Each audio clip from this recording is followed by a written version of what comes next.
Hey, how's it going, everybody? Welcome back to another video. It's your host, Rising Oblivion. Today, guys, we're going to talk about 5 things that P5X need, Persona 5 Phantom X. If you didn't know, that's a mobile game coming out that is going to be a sort of predecessor to Persona 5.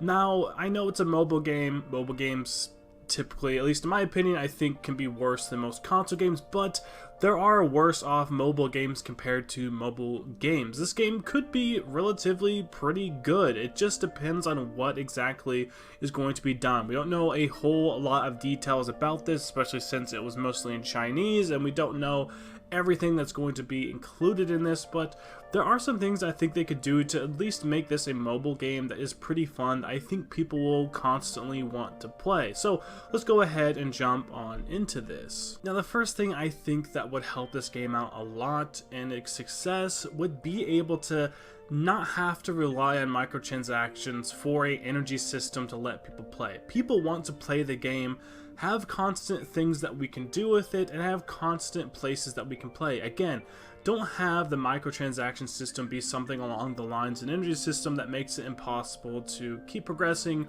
or keep playing the game. As we had seen, there already are some energy systems with this, but it's not fully fleshed out on whether or not we'll be hitting any major walls that requires people to play, or pay money to be able to even continue going forward with the game. We know there's an energy system. There seems to be some other things that can give us more towards this energy system, but don't make any hard caps where you have to pay in order to play. That's always something that people hate when it comes to games, is being locked behind a paywall for something that they've already downloaded, already started playing, they're already halfway through, and then boom, they have to pay some to continue. It's such foul play, it's such dishonest, when it comes to a game, when things like that kind of happen. So let people play the game. I think that is going to be the biggest thing, I think, when it comes to a mobile game, is letting people keep continuing to just play the game. Number 2, moving on over to, is having most of the microtransactions stay cosmetic. I am fully for cosmetic microtransactions. I don't think it's too big of a deal if you're willing to spend $1 or $2 for a skin or something like that, but here's the thing, we know that not all of it is going to be cosmetic. It's a free game, but it is what it is. There is going to have to be some kind of microtransaction system to keep this game going. It's a free game. We know how this works by now. Things like Fortnite, Call of Duty's Warzone, things like that. We know there's going to have to be microtransactions. We already understand that. We already know that is what is going to have to happen in order for this game to stay quote-unquote free, right? But here's my thing, if most of it can stay cosmetic, if most of it can not be locked behind being able to play the game, for instance, if it's like a palace, you have to pay money to get to a palace or something, that'd be awful. Obviously, there's going to be a gacha system in this, but the gacha system could potentially be something where you get free spins on the gacha system, and that means that we at least are able to play the game to start using the gacha system instead of having to pay every single time for it. It's obviously going to be incentivized for you to pay to get better stuff, or potentially there's certain gacha loot that you cannot even get to unless you pay for. But hopefully most of the microtransaction stuff stays as cosmetic as possible. This is the point that I think is not going to be even anywhere close to what I would want it to be when it comes to the game, but that's what I'd hope for. That's maybe a more far-fetched point here, but that's what I'd hope for. Number 3, moving on over, is to a battle pass system. Now, not everything has a battle pass, but look, I'd rather have a battle pass system than something like loot boxes or whatever. Loot boxes are completely RNG. At least when you have a battle pass system, you have a constant place where you're constantly getting new items and new things. Riot implemented this into things like TFT and League of Legends and stuff, and at least with that, we're no longer having to have loot boxes, like I said, that's completely RNG based. We don't even know what's going to be inside of it. Sometimes there's a chart showing rarities or something like that, but a lot of times loot boxes, it's just completely random. You're not even going to get things that you might not even want to have. You might be getting energy, you might be getting, skins for characters that you don't even care about, that's not even on your team. That's an awful way to do it. At least with a battle pass system, we can look at all the things we have there, see the price for it, and you're able to actually, for yourself, understand, is this something I want to buy? When it comes to RNG, You're constantly just getting a little bit of serotonin every single time you buy a loot box. It's far more addictive and far more dangerous, I think, when it comes to that.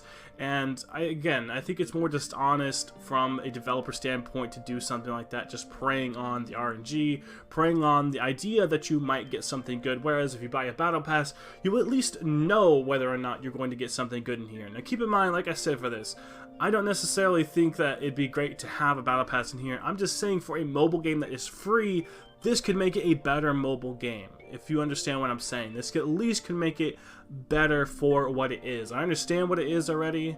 Again, some of these points might be a little more far-fetched, but most of this stuff could be something that could at least help the game be a little bit better once we get it. At least knowing it's a mobile game, we kind of already know what we're going to be getting our hands on.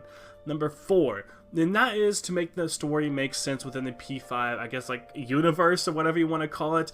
Make it make sense within the P5 storyline. Strikers did a pretty good job at this. I don't think Strikers was too much of a, you know, thing. Like, for instance, they didn't have like Joker die in it, or one of the characters be sent away, or something like that. Kasumi was a problem because they were developing Royal and Strikers at the same time. But listen, if at least they can have something within this story, it makes sense somehow, sort of chronologically within the Persona 5 games, I think people would appreciate that a bit more. From what I understand, this is supposed to be happening after all of the events, but I don't know where this takes place when it comes to Strikers and whatnot. If it's a little bit before Strikers, who really knows?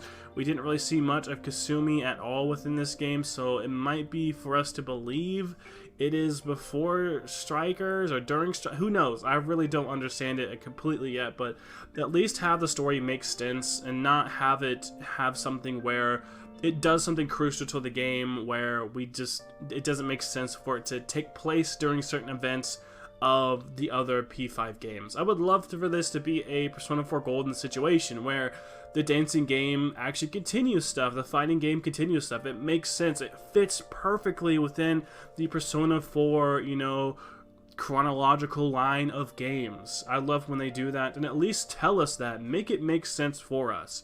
I think is something that we really need to have when it comes to this title, right? At least then we can justify it a little bit more. Make it a weird multiverse thing or an alternate reality if crazy shit does happen. I don't care. Just make it make sense. You know what I mean? Even if it is a little bit of a cop-out, I'd at least rather have that than have us trying to scratch our heads understanding how this game is here at all, right? Number 5 being that the demons in the gameplay is up to par with Persona 5. And again, this is more comparing it to the other games, right? If this is going to be a Persona 5 game, do not tarnish what Persona 5 has done. I'd say Strikers is at least up there when it comes to a lot of things. We understood the gameplay was going to be a little bit different, but Strikers has the gameplay there, it has the character developments, the scenery, the way the game looks, the way the characters talk, all the different scenes, even the animated type stuff. It's very great. It is up to par when it comes to something like Royal. I think Royal is a little bit better than Strikers. Strikers gameplay wise I personally didn't like, but it's still beloved by a lot of people, and a lot of people still really like that game, and I would want this game to also be up there. We're playing with some newer characters, at least, so we know it's a little bit removed, I guess you could kind of say, but it's still within the same, again, I'm going to say this again, it's kind of cringe, but like Persona 5 universe, or whatever you want to call it, it's still sort of within that, you know, realm of characters, right? At least make the game's demons and the gameplay be good. Don't do a whole Pokemon situation where we only have like half the demons that the other games have had within the line. That's gonna obviously, like, right off the bat diminish the game in comparison and sort of tarnish what like P5 kind of is, right? You might not be a big fan of P5, but at least let's have the game be as good as P5 at least, right? Let's not have this be half as good and be way worse than any of the other P5 games there are. And also keeping features from the other mainline Mega 10 games. The Reverse Compendium is something I talk about a ton from SMT5.